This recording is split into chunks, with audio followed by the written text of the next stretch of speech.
started in the turn of last century in 1900s.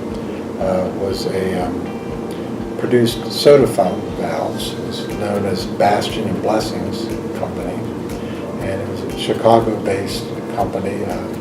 We think maybe the soda fountain valve had something to do during the Prohibition. They got creative, I think, on their design. Then the company in the 1950s began to progress and move into the gas products. They had some very good engineers and put a lot of effort in developing the Rego trademark brand, which is primarily for LP gas market. The Rego brand stands for Regulator Oxygen, R-E-G-O. That's how the name was derived. So our regulators started out in oxygen, but then we moved into the LPG business, which became our mainstay. In the 1970s, we built the first plant in North Carolina, in Elon College, as it was known then. And this was primarily to begin to move assembly operations. And then as we were successful in that endeavor, we decided to move some machining operations in North Carolina as well, and we built the Rock Creek plant here in 1988. It was about 60,000 square feet at that time. Then as we got some success and became established in the machining aspect of our company here in North Carolina, as we were able to train and bring people on, we expanded the plant in 1993 to 100,000 square feet.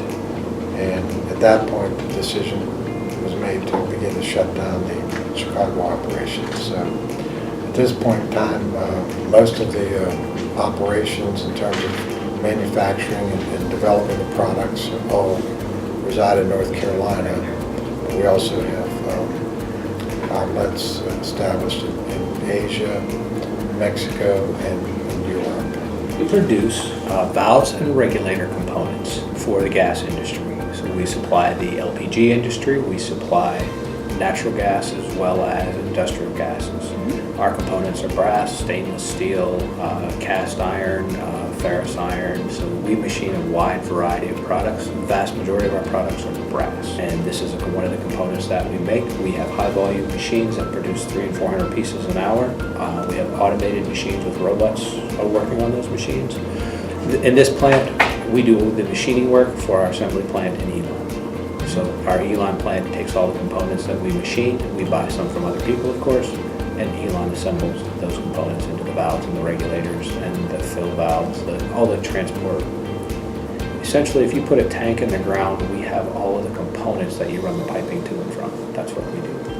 These are used to control the flow of gas could be into your house. So if you have a propane tank in the back of your house, you will have a red regulator on top that says Rego.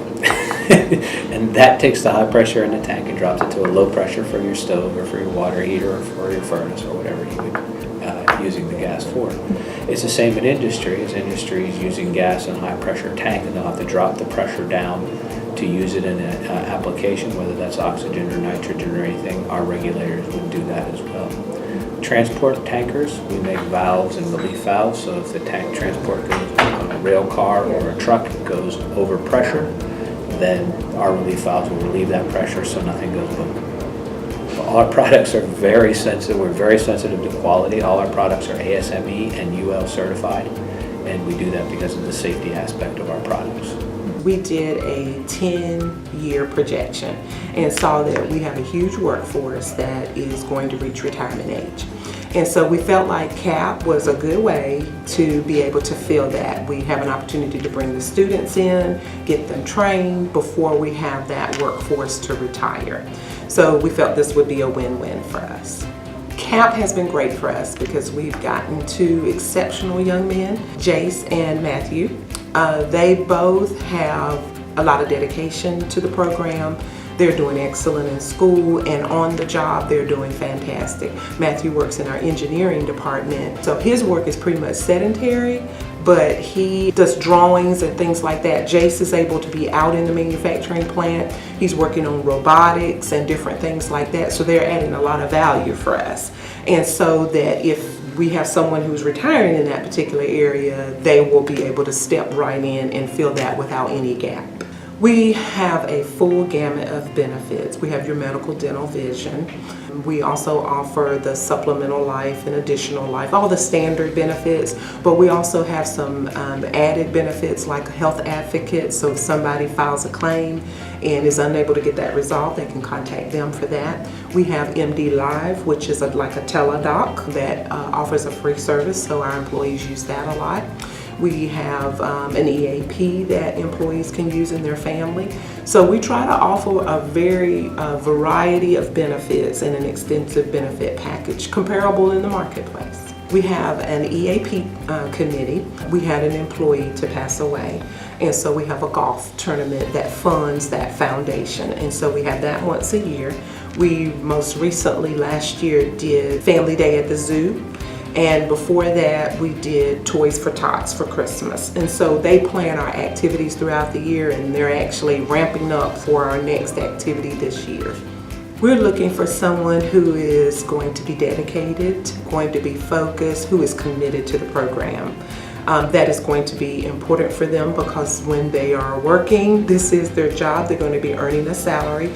So we want them to be dedicated because they have to be on the job. They need to be dedicated and focused as well with their classwork, because as well as they do in class can improve in a monetary way their income on the job. So I guess dedication, drive, and focus is probably the main things that we're looking for here.